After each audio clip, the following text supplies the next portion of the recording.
Hello, everyone. Well, I can't say I'm surprised. That is not to say I'm not grieved. There's been another massive attack by Russia, primarily targeting civilians and Ukrainian infrastructure. This goes back to the conversation we've had yesterday and several times before. Why? Why does Ukraine have to ask for permission to use the best weapons it has available in order to defend its own people? Explain this to me. Why? Because this keeps happening. And we get no outrage, we get nothing. It's like in the United States, when a mass shooting happens, some douchebags will do thoughts and prayers and then nothing happens. This is the same fucking thing. And yes, I am angry. Because we should not be having this conversation 2.5 years into the war. We don't know the exact numbers of casualties yet.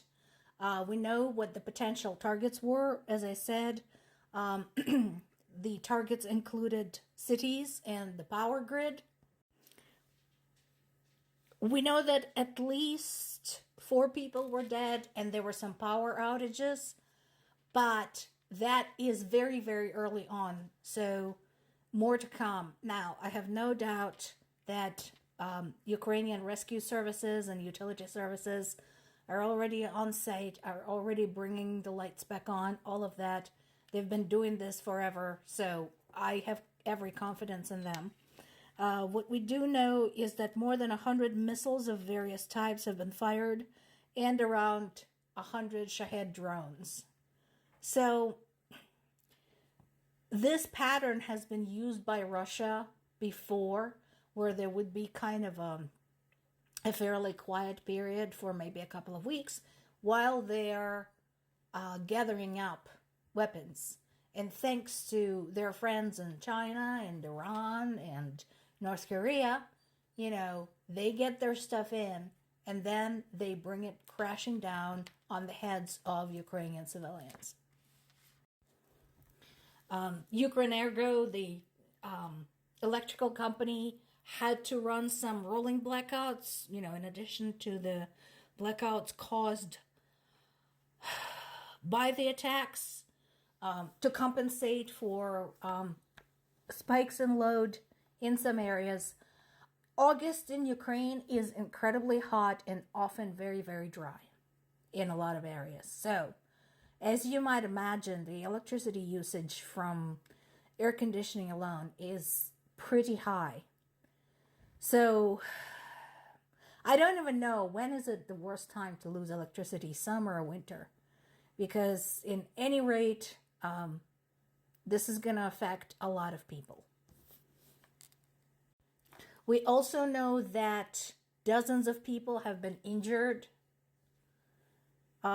during these attacks, but again, this is early days, so we don't know the exact extent of the damage and number of the casualties.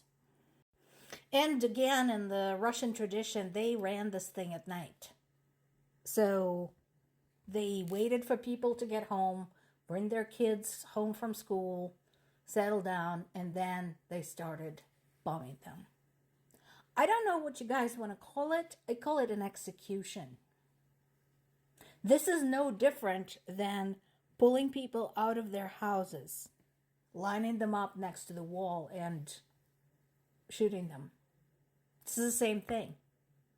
People have nowhere to run. Fortunately, we have a pretty decent air raid app in Ukraine. So people do get some warning. But, this is extensive. This would have been a nationwide alert. And some people would have had nowhere to go. And not a lot of time. So where is the concern from the UN? Where is the outrage from Amnesty International? Where's the Red Cross? Where is everybody? Nothing. Not a damn thing. And I would like to remind everyone that not only is Russia still a member of the UN, even though it violated numerous articles of the UN Charter, it's also still a member of the UN Security Council, which is an insult. Should be an insult to everybody. And just as Russia was basically systematically aiming to exterminate Ukrainian citizens, its buddy China said, "Oh, US, you're being so mean. Why? Why would you introduce sanctions? Why would you introduce sanctions against companies with ties to Russia?" Aww. So again, to anyone who says, well, maybe China would be a good mediator between Russia and Ukraine, no. No. China is unquestionably and hopelessly biased toward Russia. So no.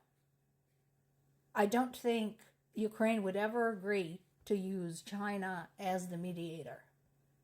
Like, why would they? What advantage would that bring? And to those who want to know why they should care, well, here you go. It's not just Ukrainian people who are dying. Some of your own are dying too. In this particular case, Reuters safety advisor. Remember we were talking about a fire that broke out in a hotel in Kramatorsk? And one of the journalists there was initially declared missing. He's not missing. He's dead.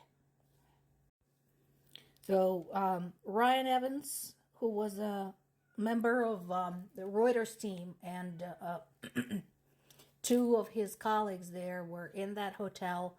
He was killed. The other two were injured. And again, are you okay with that? Because you never know from which country the next victims are going to be. Of course, judging by the response 10 years ago, or lack thereof, to the victims of Malaysian airline flight that was shot down by Russian militants, this doesn't surprise me. But, as I said many times, this affects many people much more than you can imagine. Educate yourself. There is now plenty of material, plenty of good, solid, reputable, scholarly sources where you can read all about how this war affects you personally.